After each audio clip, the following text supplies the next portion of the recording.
இன்னைக்கு பாத்தீங்கன்னா நேற்று மக்காச்சோளம் வீசி ஓட்டி விட்ட காட்டுக்கு பாத்தீங்கன்னா தண்ணி வாய்க்கணும். தண்ணி பாத்தீங்கன்னா வாய்க்காலில் வச்சா தண்ணி அதிகமா தீரு, சொட்டு நீர்ல வச்சோம்னா எல்லா இடத்துலயும் நலையாதுங்க. அதுக்கு தான் பாத்தீங்கன்னா ஓஸ் இழுத்துட்டு ஸ்ப்ரிங்க்லர் போட்டுடலாம் அப்படிங்க அண்ணன். சரி அப்படின்னு போட்டுத்தானுங்க. நானும் மண்ணெல்லாம் ஓஸ் இழுத்துட்டு இருக்கிறோமுங்க. இல்லை ஓஸ் சுத்தி வச்சு பொழியில வச்சு ரொம்ப நாள் ஆச்சுங்களா, இதெல்லாம் இன்னைக்கு இழுத்துல ஸ்ப்ரிங்க்லர் போட்டுக்கிறோமுங்க. இப்போ இந்த ஸ்ப்ரிங்க்லர் தான் போடுறோமுங்க. இது பாத்தீங்கன்னா 10 அடி டயாமீட்டருக்கு தண்ணி வாங்கிக்குமுங்க. அதை மேல நாங்க பந்தல் போட்ட காடு தானே ஆச்சுங்களா, அதே மேல கம்பியில் அப்படியே கட்டி விட்டோம்னா தண்ணி அப்படியே ஸ்ப்ரே ஆயிக்குமுங்க.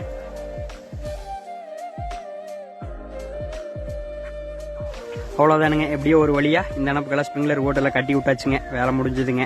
இன்னும் அடுத்து அவ்வளோதான் ஸ்டார்ட் ஆன் பண்ணோம்னா தண்ணி வாஞ்சிருமுங்க சூப்பரா. எப்படிங்க வேற லெவலில் தண்ணி வாயுது பார்த்துக்குங்க. இந்த பதிவு உங்களுக்கு பிடிச்சிருந்ததுன்னா ஒரு கிரீன் கலர் ஹார்ட் மட்டும் கமெண்ட் பண்ணிருங்க.